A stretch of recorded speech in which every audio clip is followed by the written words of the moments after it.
Hello friends, good morning. आज हम लोग 29 और 30 जून 2026 के करंट अफेयर्स डिस्कस करेंगे। आज के सेट में टोटल 6 टॉपिक्स हैं, जिसमें पहला टॉपिक जो है वो ई सुश्रुत @क्लिनिक से संबंधित है। तो ये है क्या? तो ये एक हल्का और उपयोग में आसान डिजिटल स्वास्थ्य प्रबंधन प्लेटफॉर्म है, जिसे सीडैक द्वारा विकसित किया गया है। सीडैक मतलब centre for development of advance computing. इसके द्वारा इस प्लेटफॉर्म को विकसित किया गया है और 29 जून 2026 को नई दिल्ली में केंद्रीय स्वास्थ्य मंत्री जेपी नड्डा द्वारा इसका शुभारंभ किया गया है। छोटे स्वास्थ्य संस्थानों में प्रचलित महंगे और जटिल सॉफ्टवेयर के विकल्प के रूप में इसको विकसित किया गया है और ये प्लेटफॉर्म क्लिनिक स्तर पर मरीजों के रिकॉर्ड का डिजिटल प्रबंधन करता है और स्वास्थ्य सेवाओं को अधिक पारदर्शी और कुशल बनाता है।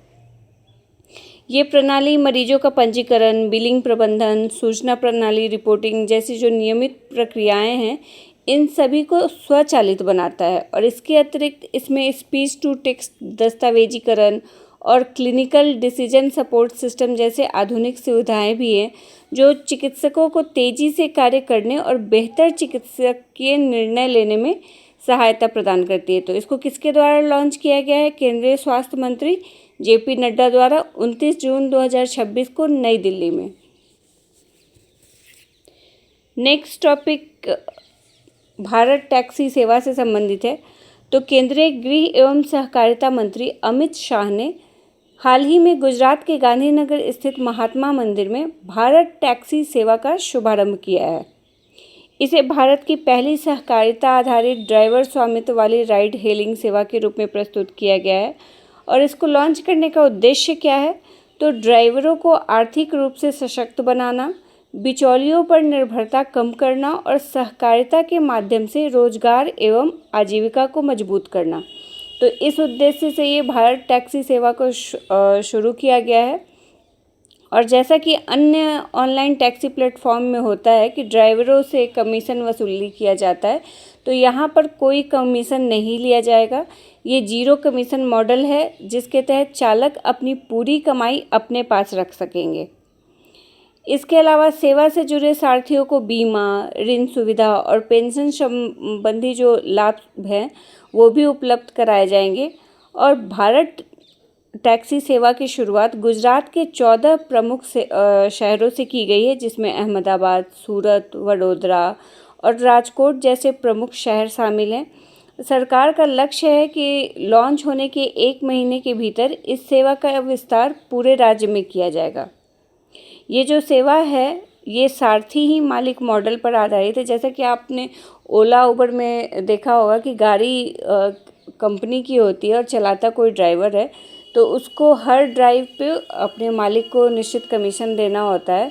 तो इसमें ऐसा नहीं होगा। इसमें ड्राइवर उस गाड़ी से जो भी कमाएगा वो अपने पास रखेगा, उसको किसी को भी कमीशन नहीं देना पड़ेगा। तो सारथी ही मालिक, इस मॉडल पर इस भारत टैक्सी सेवा का शुभारंभ किया गया है।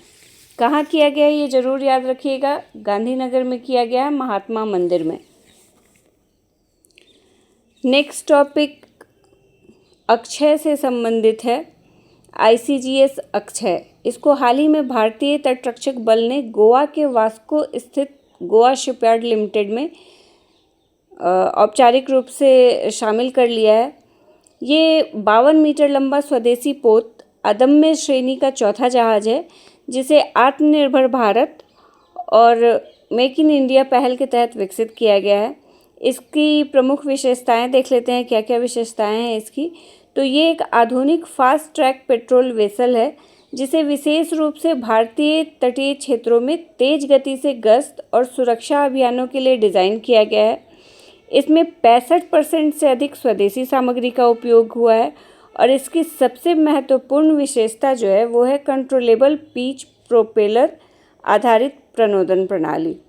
इसकी विस्थापन क्षमता कितनी है? तो लगभग 320 टन इसकी विस्थापन क्षमता है और सुरक्षा और रक्षा के लिए इसमें 30 मिलीमीटर की CR-91 नौसैनिक पोत तथा 12.7 मिलीमीटर स्थिरीकृत रिमोट नियंत्रित मशीन गनें लगाई गई हैं।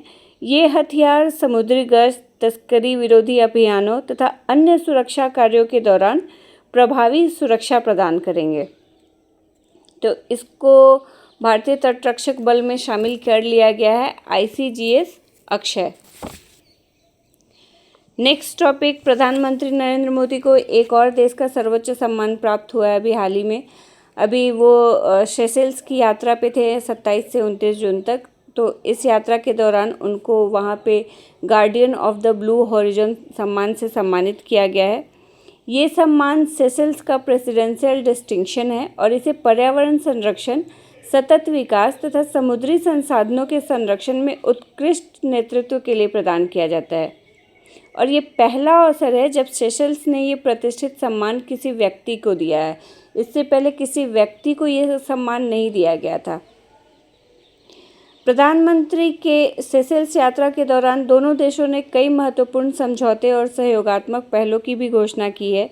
और ये जो यात्रा हुआ, ये सेशेल्स के 50वें स्वतंत्रता दिवस समारोह तथा भारत सेशेल्स के बीच राजनयिक संबंधों के 50 वर्ष पूरे होने के उपलक्ष्य में आयोजित हुई है। और इस दौरान समुद्री सुरक्षा, रक्षा, डिजिटल भुगतान, स्वास्थ्य, कृषि और शिक्षा सहित 19 महत्वपूर्ण परिणामों की घोषणा की गई है। और इस यात्रा के दौरान सेशेल्स ने भारत के नेतृत्व वाली coalition for disaster resilient infrastructure यानी कि CDRI की सदस्यता भी ग्रहण की है। ये जो संगठन है CDRI, ये भारत के नेतृत्व में स्थापित एक वैश्विक संगठन है जिसका उद्देश्य आपदा रोधी अवसंरचना को बढ़ावा देना है। प्रधानमंत्री मोदी की इस यात्रा के दौरान भारत और सेशेल्स के बीच UPI लागू करने के लिए भी समझौता ज्ञापन पर हस्ताक्षर किया गया। और इस समझौता के अनुसार 2026 के अंत तक सेशेल्स में UPI सेवा शुरू करने का लक्ष्य रखा गया है। इससे क्या होगा, तो इससे भारतीय पर्यटक जो वहाँ जाएंगे उनको भुगतान करने में आसानी होगी।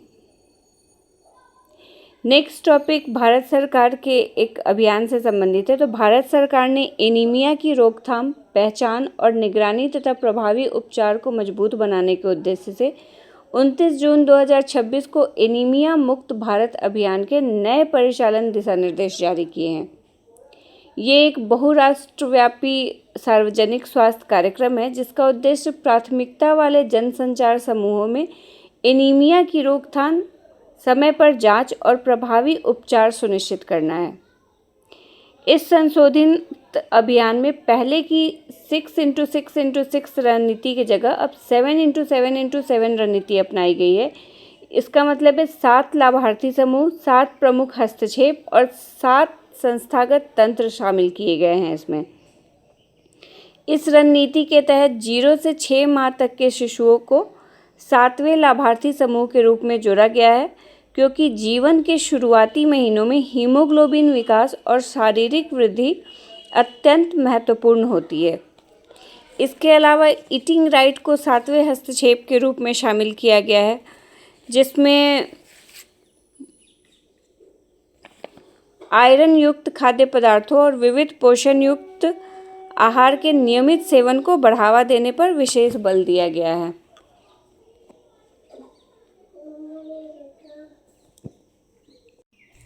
यह अभियान गर्भवती महिलाओं, स्तनपान कराने वाली माताओं, बच्चों, किशोरों और अन्य संवेदनशील समूहों को लक्षित करता है और नई व्यवस्था में सेवा वितरण मॉडल को T3 यानी कि टेस्ट, ट्रीट, टॉक से बदलकर T4 यानी कि टेस्ट, ट्रीट, टॉक और ट्रैक कर दिया गया है। ट्रैक को नए घटक के रूप में जोड़ा गया है जिसका उद्देश्य उपचार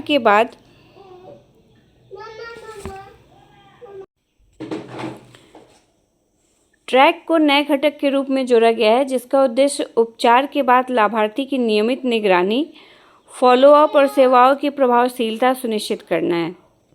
नए दिशा निर्देश में अनीमिया की निगरानी के लिए एक एकीकृत डिजिटल पारिस्थितिकी तंत्र विकसित करने का भी प्रावधान किया गया है। एनीमिया एक रोग है जिसमें शरीर में रक्त की कमी हो जाती है, तो उसी से निपटने के लिए सरकार द्वारा ये पहल लॉन्च किया गया है।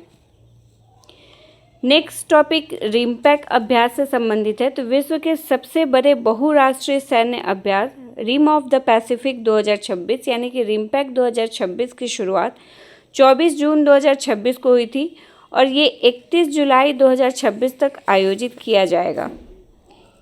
इस बार जो आयोजित हो रहा है ये इस अभ्यास का 30वां संस्करण है, जो हवाई द्वीप समूह और उसके आसपास के प्रशांत महासागर क्षेत्र में आयोजित किया जाएगा।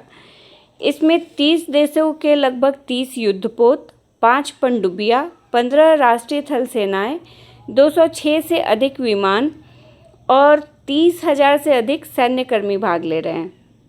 ये अभ्यास समुद्री सुरक्षा, अंतर्राष्ट्रीय सहयोग और संयुक्त सैन्य परिचालन क्षमता को मजबूत करने का एक महत्वपूर्ण मंच माना जाता है और इसका आयोजन प्रत्येक 2 वर्ष में एक बार होता है, जिसका नेतृत्व संयुक्त राष्ट्र की अमेरिका की पैसिफिक फ्लीट के द्वारा किया जाता है। ये विश्व का सबसे बड़ा अंतर्राष्ट्रीय समुद्री अभ्यास माना जाता है, जिसमें नौसेना, वायुसेना और थल सेना की संयुक्त भागीदारी होती है।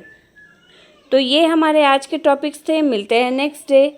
अगर आपको इससे रिलेटेड PDF डाउनलोड करना हो तो ओनली BPSC की साइट या ओनली BPSC के ऐप के थ्रू डाउनलोड कर सकते हैं। Thank you.